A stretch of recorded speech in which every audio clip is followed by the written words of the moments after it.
All my life, adult life, I've had trouble knowing what to do with no photobombing for missing piece, okay? Knowing what to do when you're walking along the street and you pass by somebody who's got their hand out, or wants a donation, or wants, can you spare me a bag, a quarter, or just a couple of bucks, I'm just really hungry, whatever they say. And I've tried a variety of solutions for it and struggled with things like, well, should I just kind of ignore them, walk on by, pretend like, New Yorkers do, or should I look at them and kind of shake my head and apologize, or look at them and smile and ignore the fact that they're hungry, whatever. Or, do you give it to them, but what if you're supplying their addiction? I mean, this has been a struggle for me, and like I said, I've tried all of the solutions, until finally I began to put some stuff together just in the last few years.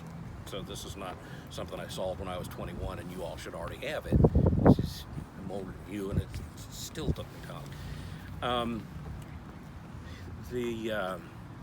There's the injunction from Jesus to, at the judgment day,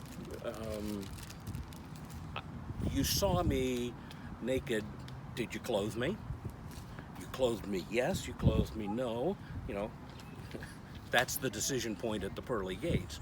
And, everybody goes, when did we see you?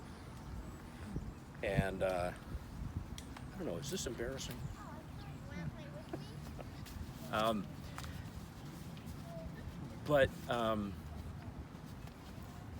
And the answer is, when you did it to one of the least of these, you did it to me. That's kind of a powerful thing. That's part of my struggle. Maybe I could just feel good about myself because all of the money I give to other places like the church or the counseling center or whatever. So it's just been a struggle, and a couple of things that finally came together. One is, you all may know that churches have fights. Some of you may have experienced them. I have several times, many times, a lot of times, feels like a lot of times. The very first one, this is not something new. The very first one is within a few years after Jesus, and the Jews were feeling blessed because their Messiah was here, and the news was spreading to the Gentiles, and the Gentiles were going, hooray, and it was good news to them. And then the war began. Well, if you want to really be a Christian, you have to be circumcised so that you can be a Jew, so that you can be a Christian. And the Gentiles were going, you want a what? And the way they solved it, that they came up with the right suggestion, that whatever state you're in, accept and go forward, and don't worry about the old way of having to do stuff. And but what they said, they wrote a letter to all the churches out there, which are almost all Gentiles, and said, welcome, you don't have to do the circumcision thing, and here's 4 things we want you to pay attention to. And the first 3 are things that feel essentially meaningless to me, like don't eat meat sacrificed to idols. It's like, not a lot of that going on these days. But the last one is, and giving alms. Alms. So I may make this big check every month, medium-sized check, whatever. But alms is the penny, or the 2 penny, or the half penny.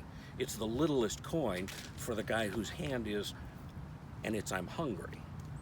And so it's pocket change. You reach in and that one seemed an important one to honor.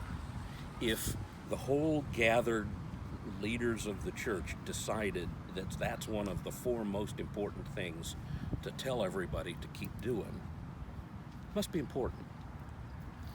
The other thing that helped me kind of with the addiction question, is a story from my actual absolute favorite book, which is West with the Night. If you remember Out of Africa, the movie, this was right at the same time. In fact, Beryl Markham, who wrote the book West with the Night, knew Isaac Dennison and hunted with Baron von Blixen. And in fact, when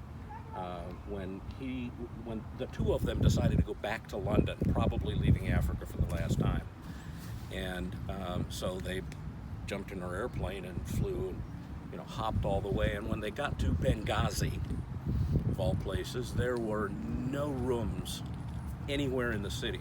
And the taxi driver drove them around for an hour. And finally they said, just find us any place.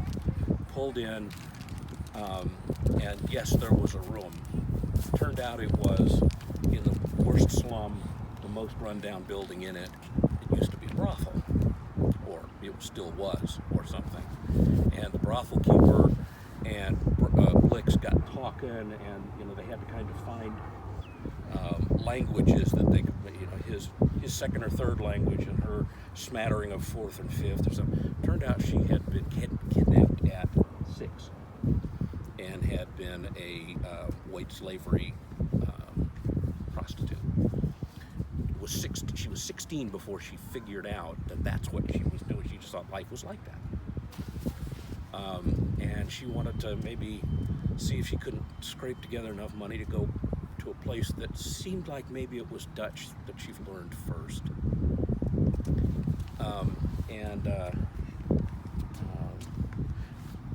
A little later, Blix told Beryl, let's see, I want to get the quote right. It's your money and your kind sentiment, but how do you know she's telling the truth? Blix shrugged. Anybody kicked as far down the ladder as she's been kicked isn't obliged to tell the truth. But I think she told me some of it. Anyway, you can't expect gospel for a few pounds. Somebody else said something about what the money might go for. How can we judge what it takes them to get through the day and a night on the street? I'm aware that I take comfort in things that I shouldn't. Therefore, should I judge those who take comfort in things that they shouldn't? So, like a pastor, I heard one day, who kept a 1 in one pocket and a 5 in the other pocket. I keep those in my car for the guy on the corner. And if it looks like, and I choose one of those. And it feels real good to be able to give without breaking myself. It's a decision I've made when I'm not stuck in the difficulty of it. So that's my solution. And I was also, as I was thinking about this, imagining, how can we get people to go up to and actually talk to somebody